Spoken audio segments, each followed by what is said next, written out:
하나님의 말씀은 요한계시록 2장 18절에서 29절 말씀입니다.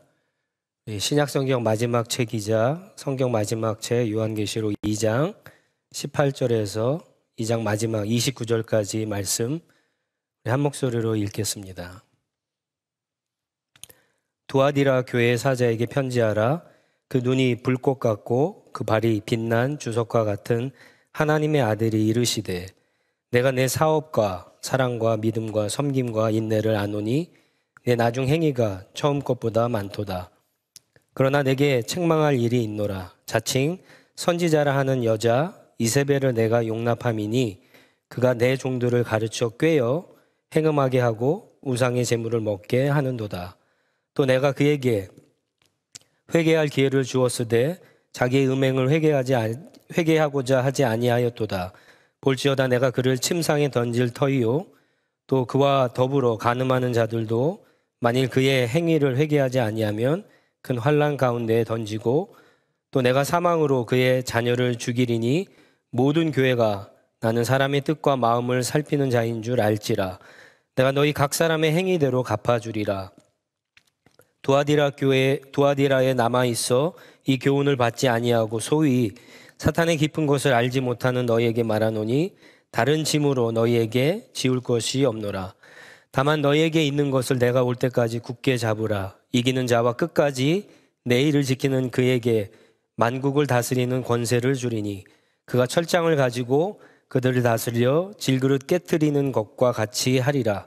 나도 내 아버지께 받은 것이 그러하니라. 내가 또 그에게 새벽별을 주리라. 귀 있는 자는 성령이 교회들에게 하시는 말씀을 들을지어다. 아멘. 예수님은 지금 소아시아에 있는 7 교회에게 편지를 쓰고 계시죠. 환상 가운데 나타나셨는데 한 교회에 나타나실 때마다 각각 다른 모습으로 나타나고 계십니다. 7 교회에게 나타나시는 예수님의 모습은 그 교회가 처해 있는 어떤 상황, 어떤 문제와 긴밀하게 연관이 되어 있습니다. 오늘 두아디라 교회도 마찬가지죠. 18절에 두아디라 교회에 나타난 예수님은 그 눈이 불꽃 같고 또 그 발이 빛난 주석과 같은 하나님의 아들의 모습으로 나타나셨습니다. 이것은 1장 14절 15절에서 요한에게 나타난 모습과 같은 모습인데 예수님의 눈이 불꽃 같다는 것은 예수님이 모든 것을 이렇게 꿰뚫어 보신다는 거죠. 예수님이 통찰력이 있어서 모든 것을 알고 계시다라는 것을 말합니다. 또 예수님의 발이 빛난 주석과 같다라고 하는 것은 발이 주석, 철과 같다는 거죠. 마치 로보캅의 발처럼, 아이언맨의 발처럼 그렇게 튼튼해 갖고 세상에 어떤 악이라도 예수님이 밟아버리면 다 파괴할 수 있는 그런 능력을 가진 분이시다라는 뜻입니다. 예수님이 이렇게 모든 것을 아시고 모든 것을 파괴하실 수 있는 심판자의 모습으로 나타나시는데 조금 특별한 것은요, 그 마지막에 보면은 하나님의 아들이라고 하는 모습으로 나타나셨습니다. 이 하나님의 아들이라고 하는 이 표현은 우리가 다른 그 신약 성경책에서 많이 보지만 요한계시록에서는요, 요한계시록 전체를 통틀어서 이곳에 딱 한 번 쓰인 그런 표현입니다. 왜 이렇게 쓰셨을까? 이유는 이렇습니다. 이 두아디라라고 하는 도시는요, 매우 작은 도시인데 길드라고 하는 협동조합이 잘 되어 있어서 제조업과 상업이 발달한 부자 도시입니다. 특히 가죽 제품과 또 염색을 하는 그런 작업들, 구리 세공업 등으로 도시 전체가 먹고 사는 그런 도시라고 해도 과언이 아닙니다. 그러니까 거의 모든 두아디라에 살고 있는 모든 기술자들과 장사꾼들은요, 이 길드에 소속이 되어서 활동하고 있었고, 길드에 소속되지 않고는 일을 하거나 장사를 한다는 것이 거의 불가능했습니다. 근데 문제는 이 길드가 우상 숭배와 깊은 연관이 있었습니다. 두아디라 도시의 수호신이었던 아폴로, 제우스의 아들이죠. 이 아폴로를 섬기고 있었는데 어느 정도였냐면요, 그들이 사용하는 동전의 앞면에 아폴로를 새겨서 아폴로 신을 숭배하고 있던 도시가 두아디라 도시였습니다. 길드에 소속된 사람들은 이 아폴로 신에게 예배하고 제사를 드리기 때문에 자신들이 복을 받아갖고 이렇게 장사도 잘하고 부자가 되었다라고 믿고 있었던 겁니다. 그런 도시에 살고 있는 두아디라 교회의 성도들도 대부분 이 길드에 소속이 되어서 장사하고 일하면서 살고 있었는데 늘 이 우상의 문제가 걸렸던 겁니다. 대부분의 성도들은 오직 하나님 한 분만이 유일하신 하나님이라고 믿고 좀 어렵지만 힘들지만 그런 상황 가운데에서도 신앙을 지키고 있었지만 안타깝게도 점점 하나님뿐만 아니라 아폴로도 섬기는 교인들이 교회 안에 늘어가고 있었습니다. 교회 주인이신 예수님은 이렇게 흔들리고 변해가고 있는 두아디라 교회에 나타나셔서 하나님의 아들은 아폴로가 아니라 예수님이란 것을 알려주시려고 하나님의 아들이다 이렇게 표현하시면서 심히 말씀하시면서 나타나신 겁니다. 처음에 두아디라 교회는 도시의 어려운 환경 속에서도 꾸준하게 성장하는 칭찬받는 교회였습니다. 19절 말씀에 보시면 이 교회는요, 사랑과 믿음과 섬김과 인내를 예수님이 알고 계셨는데 그런 행위들이 처음보다 나중이 훨씬 더 발전하고 있는 그런 교회였습니다. 사랑과 믿음과 섬김과 인내가 처음보다 점점 발전하는 교회. 신앙의 가장 중요한 요소인 사랑뿐만 아니라 사랑은 물론이고 믿음과 섬김과 인내도 내가 처음 믿었을 때보다 계속해서 성장하고 있는 그런 칭찬받는 교회가 두아디라 교회였던 겁니다.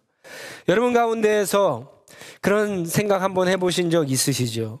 왜 이렇게 내 신앙은 발전이 없을까? 고민해 보신 적 있으시죠? 여러분들의 신앙을 한번 지금 생각해 보세요. 여러분들 신앙이 점점 발전하고 있습니까? 작년보다 발전하셨나요? 지난달보다 발전하셨나요? 매일매일 성장하고 계신가요? 처음 믿을 때에는 하나님과 이웃을 사랑하는 것이 조금 약했는데 그때보다 지금 더 성장하고 계신가요? 옛날에는 좋은 환경에서만 내가 잘 믿었는데 지금은 나쁜 환경에서도 어려운 환경에서도 믿음을 지키며 살고 계신가요? 예전에는 나를 좋아하는 사람들만 섬겼는데 지금은 나를 미워하는 사람까지도 여러분 섬기고 계십니까?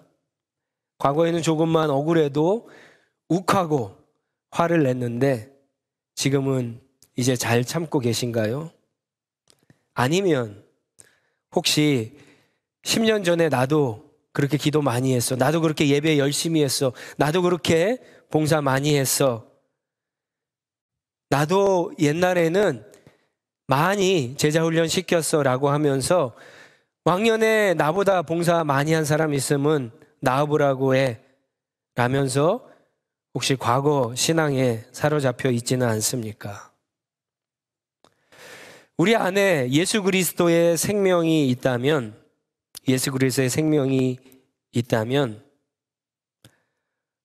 우리의 신앙은 아주 조금씩이라도 날마다 성장해야 정상이죠. 성장하지 않으면 문제가 있는 겁니다. 우리 안에 생명이 없거나 어떤 문제가 있는 거죠. 여러분, 인풋을 해야지, 어떤 것을 인풋해야지 어떤 것이 아웃풋에서 나오는 거 아니겠습니까? 그게 이치죠. 성장하지 않는 분들은 아마도 대부분은 인풋하는 것이 없을 거예요. 말씀과 기도로 하나님과 교제하는 것이 없을 거예요. 공동체와 함께 예배하고 훈련하는 그런 부분들이 인풋이 아마 없을 겁니다. 그런 것이 없으니까 아웃풋이 나오지 못하는 거죠.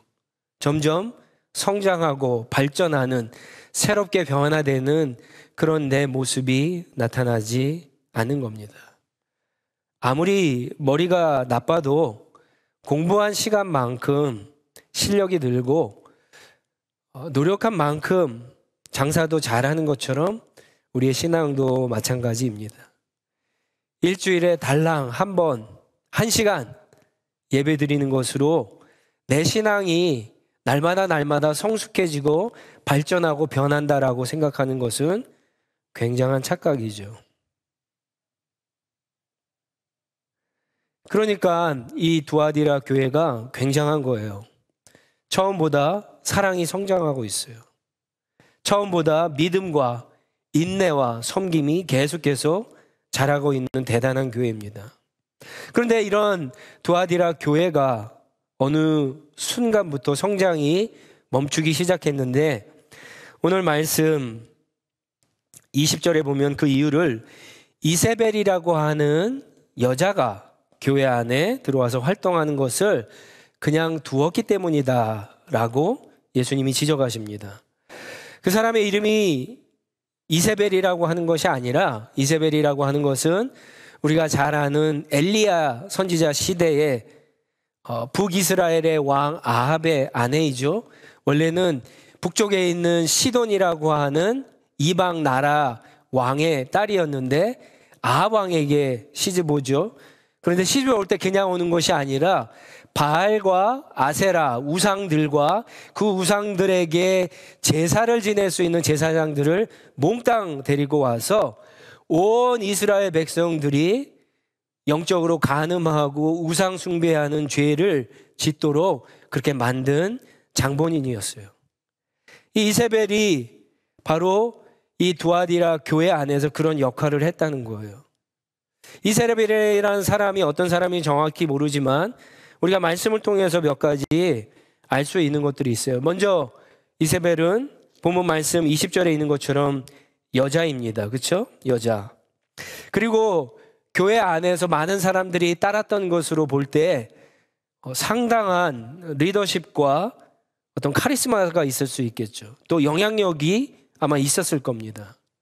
그리고 스스로가 자신은 선지자라고 했습니다. 그리고 성도들에게 아주 나쁜 영향을 끼친 것이 확실합니다. 이런 것들을 종합해 봤을 때 이세벨이 두아디라 교회 성도들을 어떻게 넘어지게 했는가, 어떻게 하나님으로부터 멀어지게 했는가 우리가 알 수가 있습니다. 첫 번째, 이세벨이 가진 경제적인 어떤 힘 때문에 성도들이 넘어지게 된 겁니다. 사도행전 16장에 보면은요, 바울의 전도를 받아서 유럽의 첫 번째 교회였던 빌립보 교회를 함께 세운 루디아라고 하는 여자 성도가 나옵니다. 자주장사 루디아로 잘 알려졌는데, 이 루디아가 바로 두아디라 출신의 사업가였습니다. 귀족이나 왕족들에게 옷을 팔던 사실은 대단히 성공한, 당시로서 대단히 성공한 사업가였습니다. 지금도 성공한 여성 CEO를 찾으라고 하면 사실은 찾기가 쉽지 않은데, 여러분 2000년 전에 여자가 그것도 사업으로 성공을 해서 인정을 받고 영향력을 끼친다라고 하는 것은요, 대단한 사람입니다. 그런데 루디아 혼자만 그 당시에 두아디라 도시에서 그렇게 성공했을까요? 아니죠. 다른 성공한 여성 사업가들이 또 있을 겁니다. 성경학자들은요, 이 이세벨이 그들 중에 하나라고 그렇게 해석을 합니다. 조그만 도시에 조그만 교회가 있었습니다. 그런데 어느 날 그 도시 전체를 먹여 살리는 어떤 회사의 사장님이 그 교회에 세가족으로 등록을 했어요. 그러면 온 교회가 엄청나게 기뻐하지 않겠어요? 한 영혼이 돌아와도 기쁜데 그 도시에 너무나 유명한 인사, 영향력이 있는 사람, 부자, 그런 사람들이 등록을 했는데 얼마나 기쁘지 않겠어요. 근데 나중에 알고 보니까 그분이 바로 교회 장로님들, 또 교회 권사님들, 교회 집사님들이, 교회 청년들이 다니는 회사의 사장님이었던 거예요. 자, 여러분, 그 교회에 무슨 일이 벌어질까 추측할 수 있겠죠.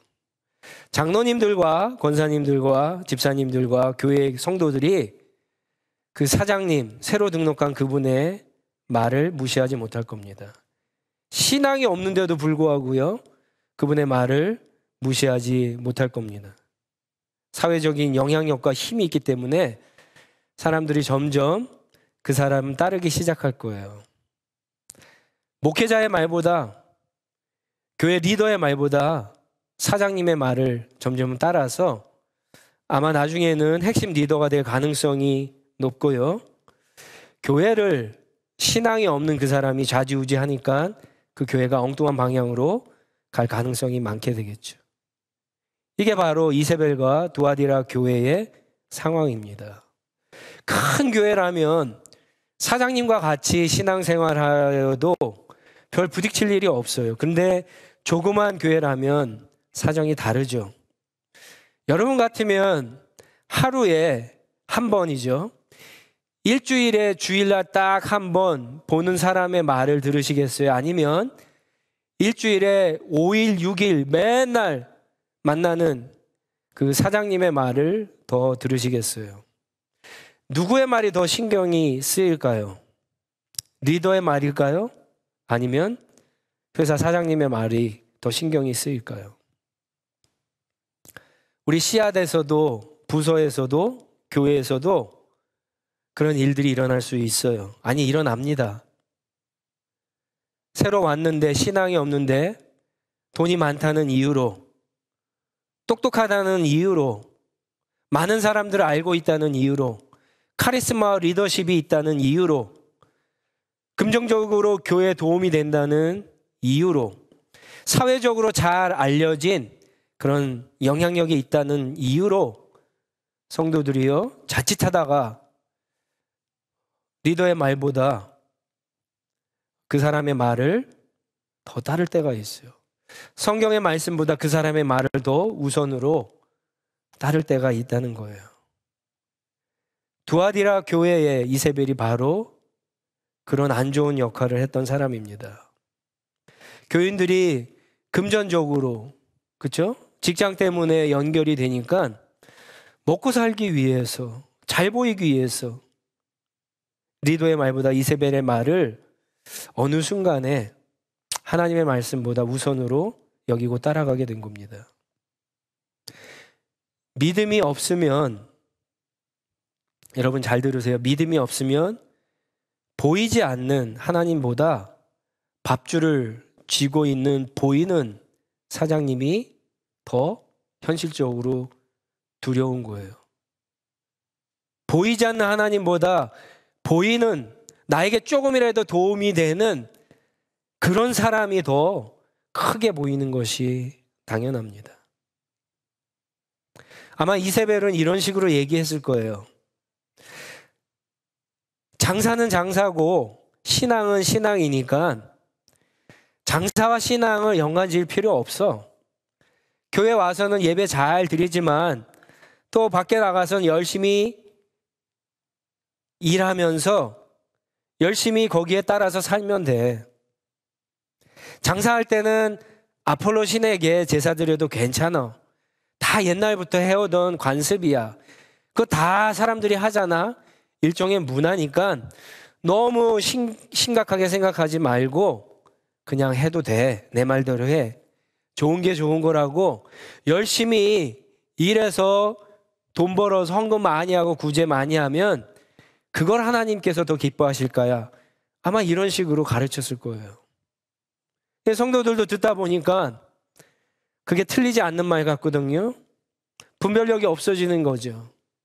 생각하다가 그 말을 조금씩 따라갔을 거예요. 교회에서는 하나님의 말씀대로 하고 밖에 나아가서는 세상에선 세상의 방식대로 살고. 여러분 얼마나 쿨한 생각이에요. 그렇죠? 얼마나 쿨해요. 근데 이런 잘못된 교훈들이 판을 치기 시작하고 성도들의 마음을 미혹하고 시작하니까 교회 안에 질서가 없는 거예요. 교회에 어떤 거룩함이 없어지는 거예요. 성도들이 점점 영적인 간음에 빠지게 돼요. 여러분, 성도들이 영적인 간음에 빠지고 죄를 짓게 되면 어떻게 됩니까? 하나님과 친밀한 관계를 맺을 수가 없어요. 그러니까 점점 하나님의 임재를 경험하지 못하는 거예요. 하나님과 멀어지게 되는 거예요. 여러분, 성경을 잘 읽어보시면, 특히 구약 성경을 읽어보면 이스라엘이 징계를 받고 심판받은 이유를 성경은 이스라엘이 하나님을 믿지 않아서 그렇다라고 말하는 적이 없어요. 정확히 얘기하면은요, 이스라엘이 하나님의 징계와 심판을 받은 것은 하나님만 섬기지 않고 다른 이방신도 동시에 섬겼기 때문에, 두 주인을 섬겼기 때문에 징계를 받고 심판을 받고 망했던 겁니다. 여러분, 하나님을 믿는 것이 어려운 것이 아니에요. 잘 생각해 보세요. 하나님을 믿는 것이 어려운 것이 아니라 하나님만 믿는 것이 진짜 어려운 거예요. 어떤 상황과 어떤 환경과 어떤 조건에서도 하나님만 의지하고 신뢰하고 믿는 것이 진짜 신앙이고 진짜 어려운 거예요. 여러분, 그게 하나님이 원하시는 믿음입니다. 두아디라 교회 성도들은요, 여기서 무너졌던 거예요. 또 한 가지는요, 이세벨이 가진 영적인 영향력 때문에 무너지게 됩니다. 원래 선지자는 하나님의 부르심을 받아야 되죠. 그리고 자기의 생각, 자기의 뜻, 자기의 말이 아니라 하나님의 뜻, 하나님의 계획, 하나님의 말씀을 하나님의 백성들에게 전달하는 하나님의 대리자 역할을 하는 것이 바로 선지자입니다. 그런데 오늘 본문에 보면은 이세벨이 20절에 뭐라 그래요?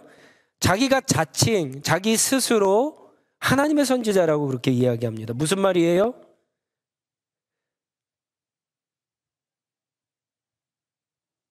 모순이죠, 모순.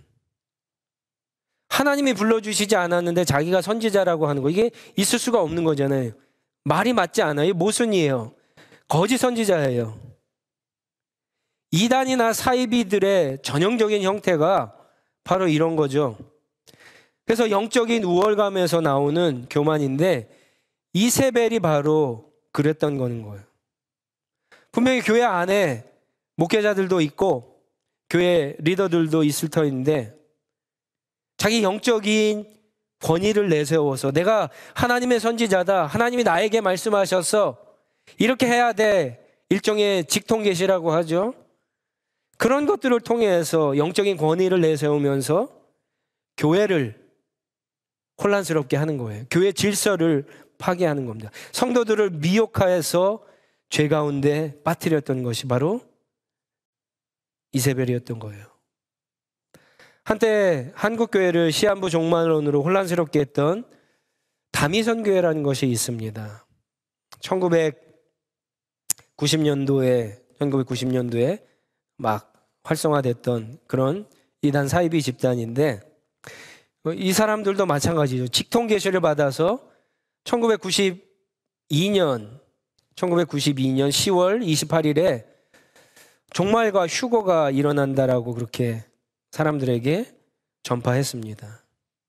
근데 92년에 10월 28일에 휴거가 일어나지 않았어요. 종말이 오지 않았어요. 그래서 결국 사기죄로 결론이 나서 그 지도자와 몇몇 사람들이 감옥에 가고 그 집단이 해체되는 경우가 있었는데, 하나님의 직통계시를 받았다고 자기만 옳다라고 영적인 권위를 주장하는 전형적인 특징이 바로 이단 사이비입니다.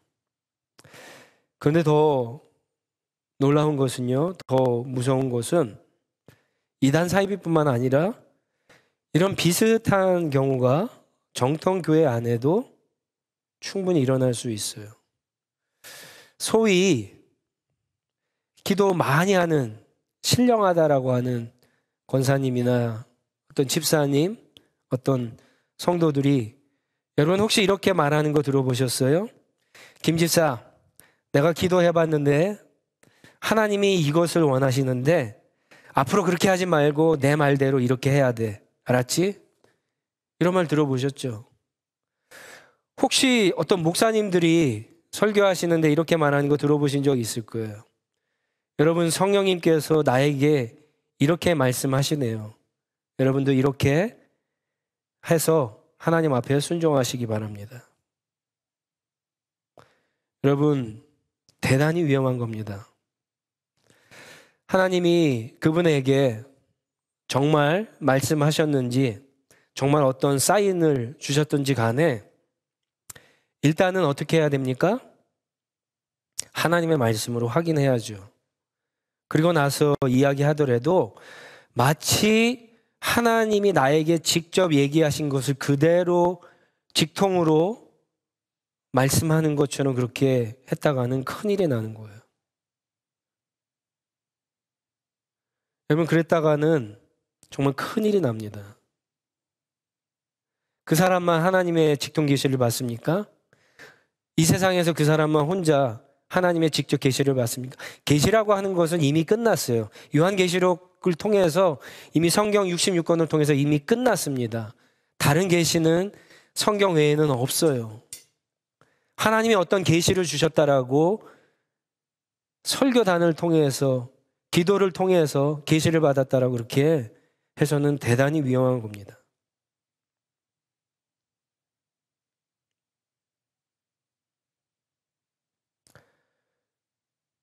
그랬다가는요, 교회의 질서가 무너지게 됩니다. 교회가 혼란스러워지고, 교회가 미혹되고, 교회가 오히려 하나님의 말씀을 떠나게 되는 거예요.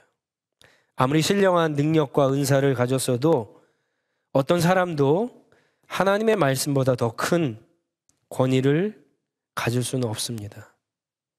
이미 성경을 통해서 다 말씀해 주셨어요. 어떤 사람이 영적인 능력이나 경제적인 힘이 있다고 해서 함부로 리더십을 주면 정말 큰일이 나는 겁니다.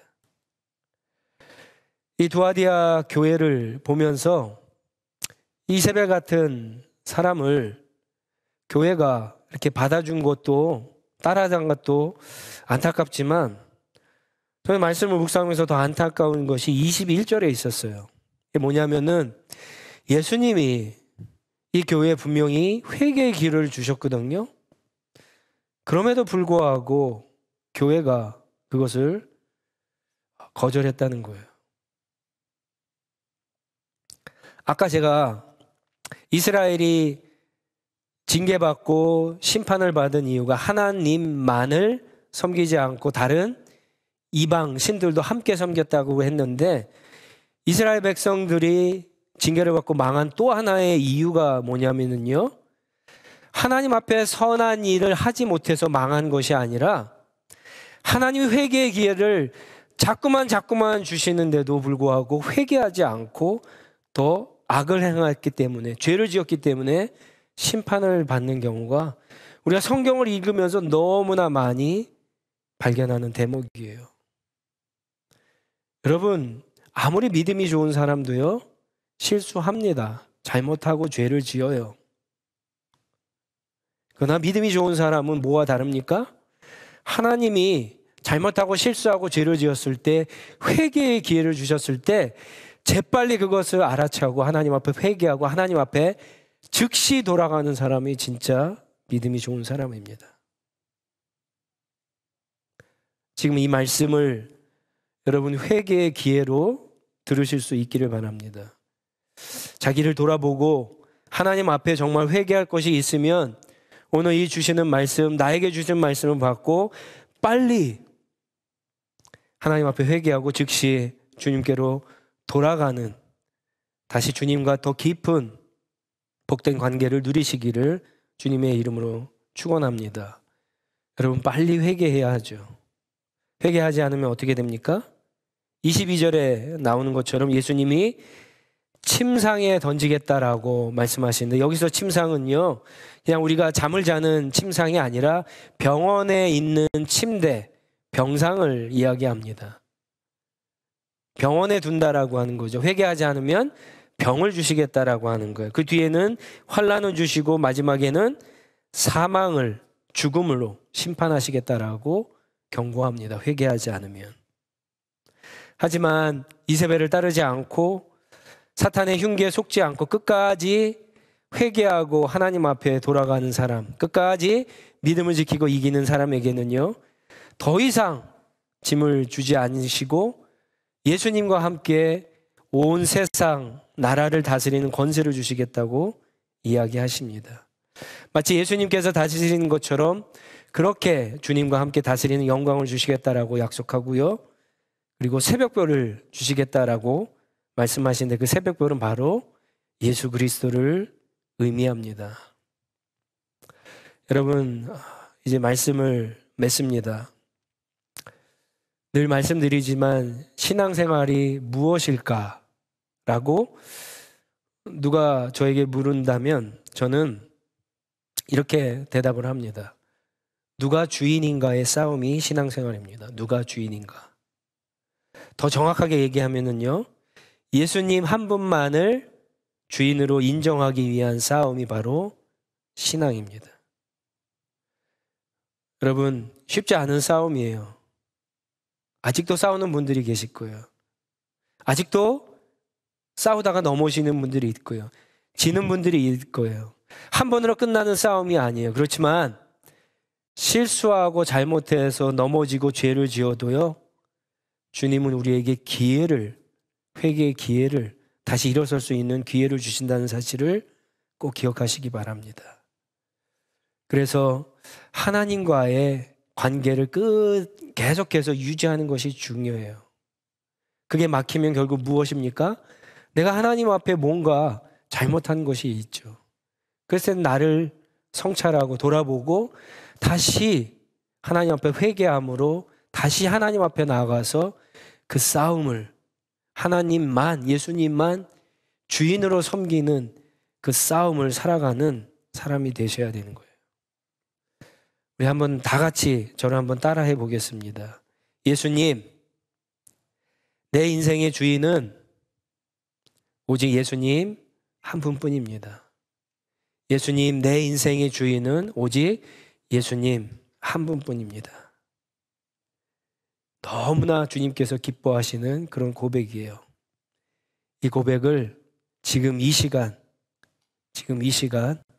하나님 앞에 드릴 수 있고, 그 주인 되시는 주님과 함께 늘 동행하며 승리하는 그 복된 삶을 다 사실 수 있기를 주님의 이름으로 축원드립니다. 같이 기도하겠습니다.